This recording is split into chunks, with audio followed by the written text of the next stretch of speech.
ePortfolio was a technology tool. In 21st century instruction where independent learning is encouraged, the documentation of a personal learning journey is a must. Such documentation can help the teacher monitor the process and assess the product of learning. Doing this requires proper organization through a portfolio. Portfolios are one good means of keeping things in order. In a semester work, a learning portfolio is a collection of student work that exhibits students' effort, progress, achievements, and competencies gained during the course. Portfolios may come in many forms. It can look like an album or scrapbook or even a filer where the documents and evidences are kept. However, nowadays, it is possible to have online portfolios by creating sites. This is called the ePortfolio or digital portfolio.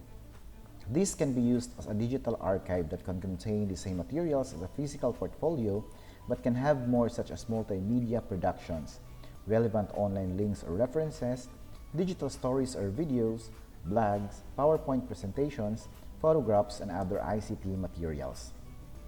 The ePortfolio can be private or can be published and shared publicly to stakeholders like parents and friends. Student ePortfolios can evaluate students' academic progress. They can inform the teacher to adapt and use instructional strategies when pieces of evidence indicate that they are either learning or not. In other words, the construction of the ePortfolios should start from the beginning and should be an ongoing process. They should not be reviewed only at the end of the term but navigated around and provided feedback to let the students know how they are doing. Monitoring students' progress can be highlighted in a portfolio.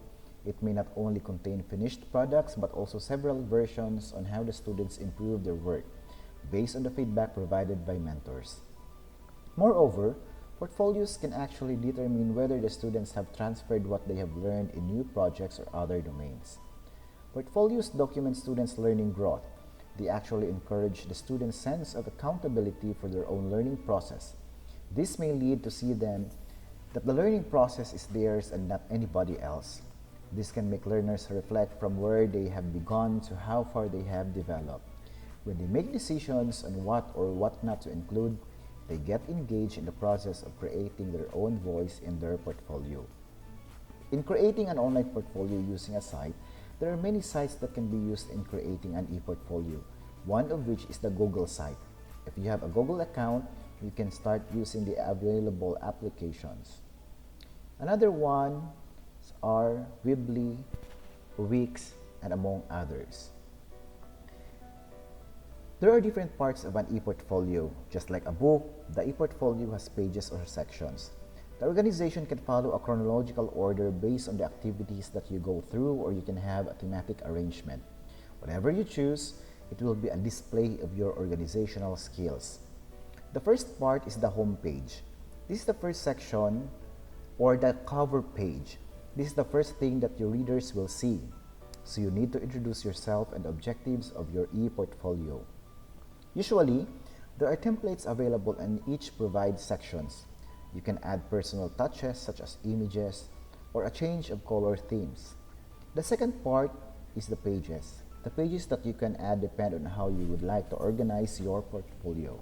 What is important is that you need to construct your ePortfolio at the start of the class.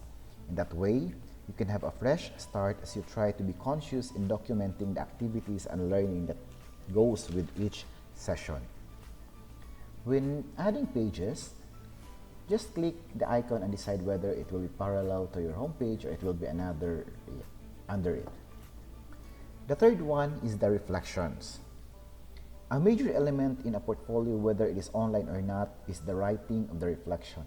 It is thinking aloud, a way of documenting what they are thinking, how students are processing the input, and the application of what they have learned into an activity or a project needs to be captured. With a pencil and paper test, the chance to get a piece of their insights or realizations may be unless the teacher requires them to do so. However, with a portfolio, they can show the process of their work. This can be easily monitored. Sometimes it is difficult to write a reflection and a structure can be helpful. There are many models that can be used as a guide in writing reflection. One is the Gibbs Reflective Cycle Model in 1988. The Gibbs reflective cycle has 6 stages. The first one is the description. This is the initial phase in writing a reflection, which is very simple since you just need to describe the activity or the experience to the reader. You can write a little about the background on what you are reflecting about by including relevant and to the point details. The second one is feelings. Learners are involved in learning an activity or perhaps a lesson can trigger certain feelings. So at this point, you can think about how you feel at the time when you were doing the activity or having the experience. You need to discuss your emotions honestly about the experience, but not to forget that this is a part of an academic discourse. The third one is evaluation. When evaluating, discuss how well you think the activity went. Recall how you reacted to the task or situation and how others reacted. Was the experience a pleasant one or otherwise? This is also a possible part where you can perhaps incorporate related readings of other authors, principles, or theories. The next one is analysis. This part of the write-up includes your analysis of what worked well and what have facilitated it or what may have hindered it. You can also discuss related literature that may have brought about your experience. The next one is conclusion. Now, you can write what you have learned from the experience or what you could have done. If your experience is a good one, you can probably discuss how it can be ensured or how you will further enhance a positive outcome. On the other hand, if the experience is frustrating, eliciting other negative feelings, perhaps you can discuss how those can be avoided in happening as this leads to the next step, the action plan. And the action plan. At the end of your reflection, you write what action you need to take so that you will improve the next time, such as consult an expert for some advice or read a book that will provide answers to your queries. You make plans on how you can address what went wrong so that you can take the right step to succeed in achieving the task. If you did well and feel good about it, then you can plan out how you can further enhance a good work. When showing examples of your work, you can upload Word file, Excel data, pictures, JPEG or PDF files, PowerPoint presentations among others, but a brief description explains the reason why the file in uploaded has to be written. This will guide the readers as you also reflect on how relevant or significant the material is to you. What is great about writing a reflection is it allows you to embrace your own learning and start taking accountability of it. After all, you owe it to yourself, and no matter what the teacher does inside the classroom, as a learner, you can make the decision whether you want to learn or not. With an ePortfolio, you try to capture your personal journey of learning. And administrating the ePortfolio. Before publishing your ePortfolio for the world to see your work, you can control who can see your work. Then, in assessing an ePortfolio using a rubric, evaluating an ePortfolio using rubric is a consistent application of learning expectations, learning outcomes, or standards. It should tell the students the limit between learning or what will be taught and the assessment of what will be evaluated. Rubrics are simple and easy to understand. The items in the rubric should be mutually exclusive.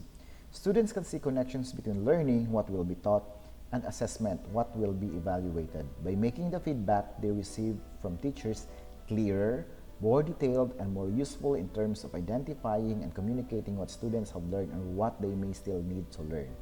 And samples of the indicators for making a rubrics are the following. We could have the selection of work samples, use of multimedia, reflection, creativity and purpose, ease of navigating, text elements, writing conventions. Those are some of the criteria that we could include in making a rubrics for the evaluation of ePortfolio.